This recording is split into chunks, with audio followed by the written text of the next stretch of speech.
Oi, gente, tudo bom? Hoje eu tô com a doutora Fernanda Novis, psiquiatra, super especialista, e a gente vai falar um pouquinho, eu pedi para ela pra gente falar um pouquinho sobre os diagnósticos que ela mais tem no consultório e uma coisa que eu falo muito para vocês sobre as doenças psicossomáticas. Fê, muito obrigada por ter vindo e fala pra gente um pouquinho sobre como funcionam as doenças psicossomáticas. O que é isso?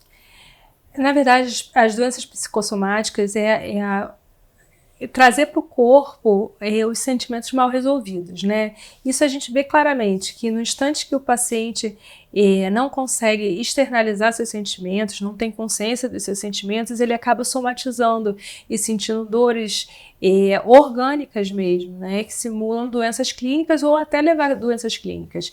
E quando o paciente entra em tratamento e começa a poder se conectar com seus sentimentos, entender a causa daqueles sentimentos, ele começa a canalizar essa energia para o lugar certo, que é o lugar da fala, e começa a poder tirar do corpo, que é o lugar equivocado. E aí é uma coisa que eu sempre falo no consultório para as pacientes, que a gente precisa entender. É como se fosse, todo mundo está acostumado a ter gastrite, sabe? Principalmente na síndrome da bexiga dolorosa. A gente está acostumado a ter gastrite nervosa. Isso já é uma coisa comum no nosso dia a dia. Quando você está nervoso, você sente o estômago embrulhado, enjoa, vomita, não consegue comer. Tem várias pessoas que têm o colo irritável, mas no meu caso da urologia feminina, a síndrome da bexiga dolorosa, que é sentir dor relacionada ao enchimento, porque a grande maioria das vezes são por questões psicossomáticas. São coisas, como a Fê falou, que não conseguem se resolver. Mas não, como ela falou, são coisas físicas, sabe? Não é que essa dor não exista. Ela existe e realmente atrapalha muito, tem uma queda da qualidade de vida. E o principal que as pacientes vêm para mim e que elas precisam entender é que o tratamento não tem um remedinho e não tem uma cura. Porque a gente não sabe a causa, a fisiopatologia, mas a gente sabe que está muito associado com essas questões mal resolvidas psicológicas. As questões emocionais. As questões emocionais. E por isso que ela falou que tem que canalizar, achei lindo, vou roubar para mim, canalizar para como é que é? Pro lugar certo. Pro lugar certo, que é a fala. Ter a consciência dos sentimentos, né? E o que está causando esses sentimentos e poder trabalhar esses sentimentos falando mesmo. Que é o autoconhecimento, né? É a autorresponsabilidade e o autoconhecimento, que é tudo na vida, né? E agora fala um pouquinho pra gente do dia a dia do consultório. Quais são as patologias, principalmente em nós mulheres, que você atende mais no dia a dia? Principalmente, eu acho que pós-pandemia, mas depois a gente fala disso. Na verdade, a maior prevalência de transtornos psiquiátricos é transtorno do humor e ansiedade, né? Depressão e ansiedade. Principalmente na mulher, as mulheres têm mais propensão à depressão do que os homens. Por quê? Né? Por questões genéticas e por questões culturais mesmo, né? A sobrecarga de trabalho, a sobrecarga de multitarefas e questões mesmo da bioquímica, da genética das mulheres, né? Exatamente a gente ainda não consegue entender, mas a gente vê que a prevalência é muito maior nas mulheres do que nos homens. E fala um pouquinho, a gente sempre associa a depressão como aquela pessoa que está prostrada na cama, que não quer fazer nada, que só chora. E como é que a gente fecha diagnóstico, né, de depressão e graus de tipos de depressão? As pessoas tendem a ter a imagem da depressão, aquela pessoa chorando, muito triste, deitada na cama sem fazer nada. E não necessariamente a pessoa vai sentir tristeza como queixa, né? Muitas vezes a pessoa vem com uma queixa de cansaço, de uma falta de energia desproporcional. Atividades normalmente que fariam começam a ficar pesadas demais e um cansaço de uma forma intensa, né?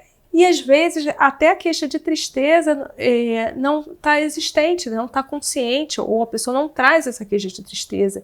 Então o que ela traz é uma fadiga, um cansaço desproporcional. E não é porque a pessoa está funcional, está trabalhando, está cuidando da família, que ela necessariamente não está deprimida, né? Às vezes ela não tem nem opção de parar, mas muitas vezes as pessoas fazem com um esforço maior, a um custo maior, mas elas continuam produtivas. Então, isso é muito importante, gente, porque assim, Uma coisa que eu falo muito e que são questões, sabe, de briga lá em casa, é sobre o nosso acúmulo de funções das mulheres, sabe? A gente trabalha como se não tivesse filhos, tem filhos como se não tivesse trabalho, e a gente só somou, sabe? Desde que a mulher entrou no mercado de trabalho, a gente acabou acumulando o trabalho fora de casa com o trabalho dentro de casa. E isso, na grande maioria das vezes, por questões culturais, né? Mas que a gente não consegue impor limites, assim, que é uma coisa principal que a gente precisa fazer, reconhecer os nossos limites, impor limites para as outras pessoas, marido, mãe, filhos, chefe de trabalho, para a gente não precisar se fadigar, né? Sim. E chegar a um ponto que não dê conta, né? E sobre a ansiedade?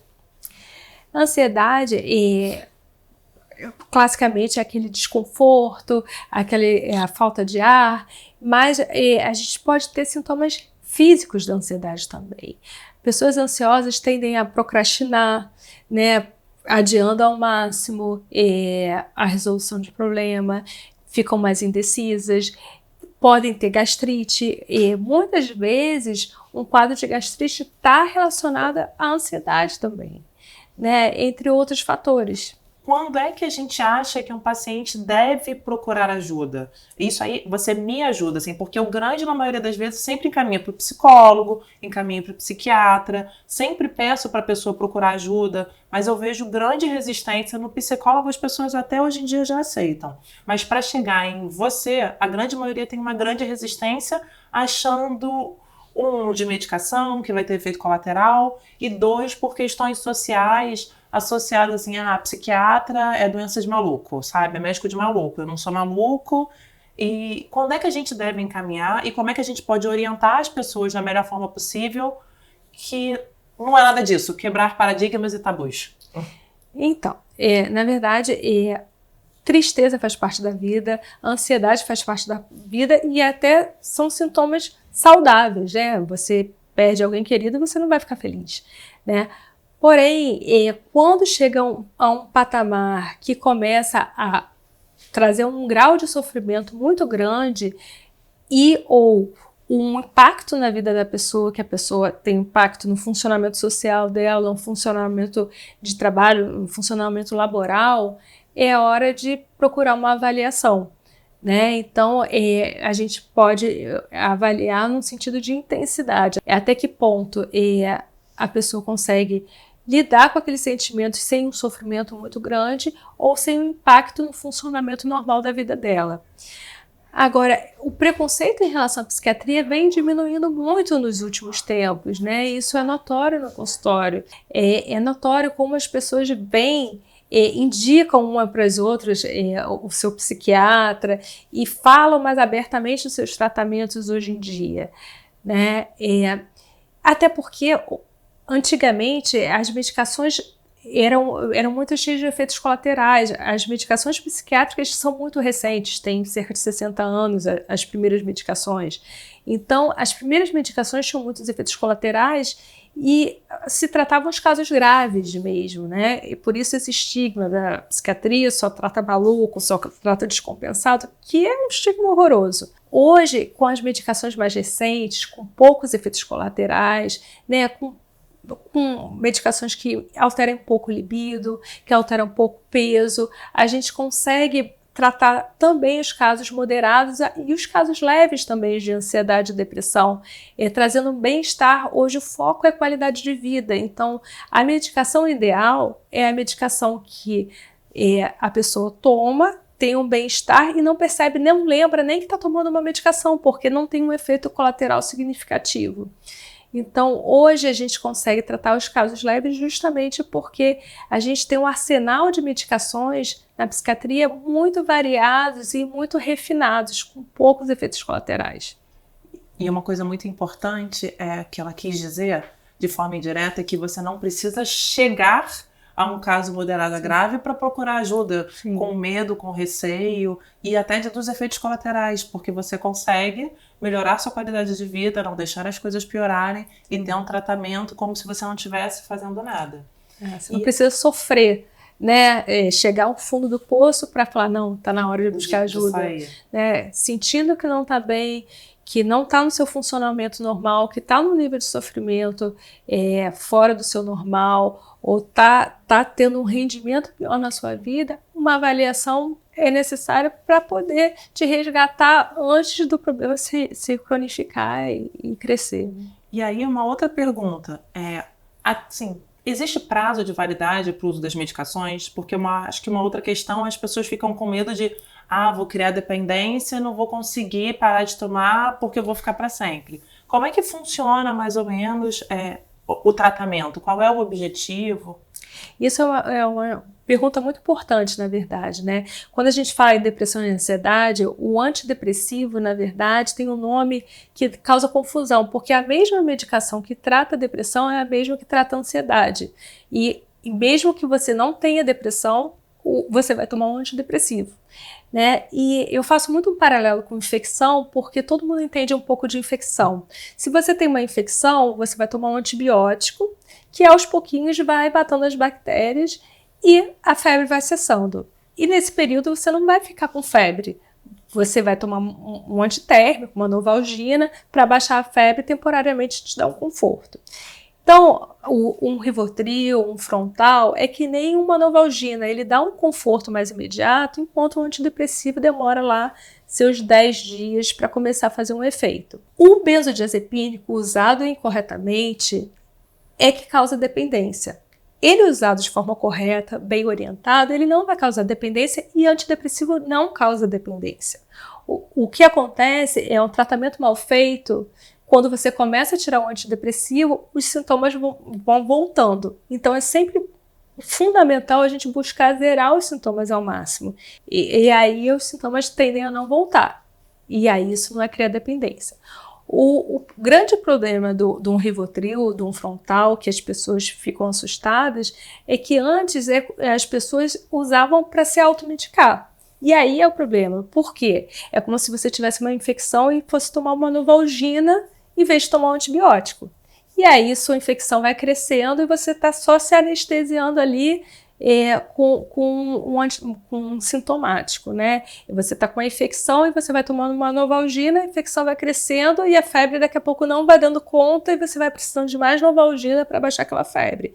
Então, se você está com ansiedade ou depressão e não vai se tratando direito, só tomando um Rivotril, a tendência é os sintomas irem piorando e daqui a pouco aquele Rivotril não dá conta. E se você fica sem o Rivotril, você vai ficar péssimo. Se você fica sem a Novalgina, a febre vai voltar.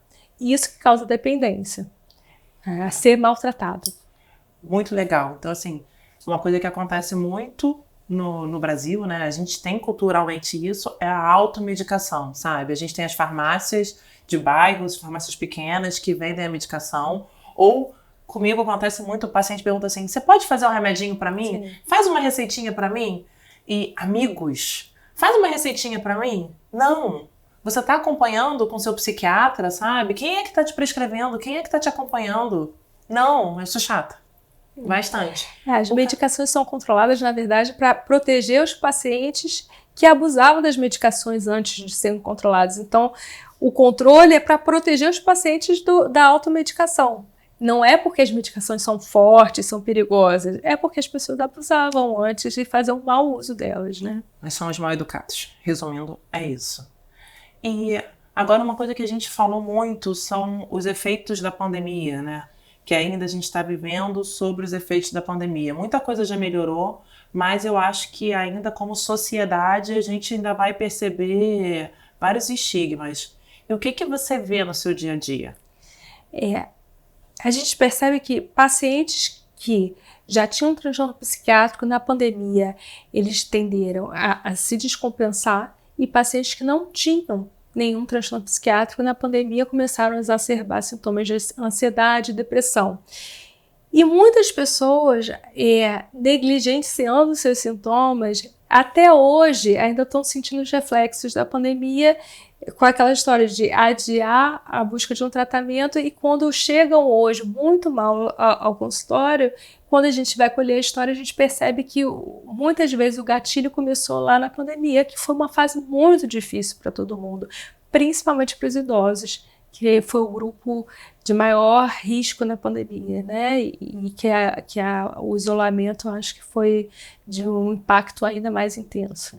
Vamos só recapitular um cadinho as coisas, acho que são mais importantes sobre as doenças psicossomáticas, que são... eu não vou conseguir resolver a sua bexiga dolorosa enquanto você não conseguir aprender a externalizar, sabe, os seus sentimentos, entender, racionalizar, e que você precisa que o tratamento que a gente sempre fala é multidisciplinar, tá? Sobre transtorno de depressão e ansiedade, que o objetivo é a qualidade de vida, que existem medicações que não têm efeitos colaterais, que não causam dependência, que você vai usar e que você não precisa chegar no fundo do poço, sabe? Que a gente tem esses estigmas de muito choro, de muito...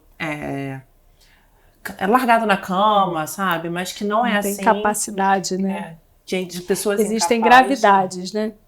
E que você, numa fase inicial, se você não está se sentindo bem, e isso está de uma forma começando a cronificar, você já deve pedir ajuda, você tem que procurar ajuda. Isso é muito importante. E que as pessoas pós-pandemia que continuam se sentindo assim, principalmente pessoas que acabaram acumulando, né, as tarefas de casa, que eu acho... No início tinha muita gente em home office, né? Hoje as pessoas estão voltando. Mas o que eu O home office foi muito difícil para as mulheres. Ainda é muito difícil para as mulheres, principalmente com filhos, né? Pois é, assim, quando eu saía para trabalhar, eu me sentia aliviada, porque eu não conseguia imaginar as pessoas trabalhando em casa, as mulheres trabalhando, tendo que dar conta de casa, porque a ajudante não está indo, tendo que trabalhar como se não tivesse casa, se não tivesse filho, e ainda muita coisa permanece disso. O home office ajuda em muitas coisas, porque você consegue fazer no seu horário, todavia, entretanto, porém, você tem uma sobrecarga que não tem fim. As pessoas acham que você não está trabalhando se está em casa, né? E que qualquer hora é hora, sabe? 8 horas da noite, 9 horas da noite, e que as coisas se confundiram muito. Então, Fê, muito obrigada por ter vindo. Prazer. Uma lembrancinha. Muito obrigada, meu Feliz carinho. Natal. Feliz Natal. Muita paz, muita saúde. E se vocês tiverem alguma dúvida, por favor, mandem, que aí a gente chama ela de volta, tá? Um beijo. Obrigada. Beijo.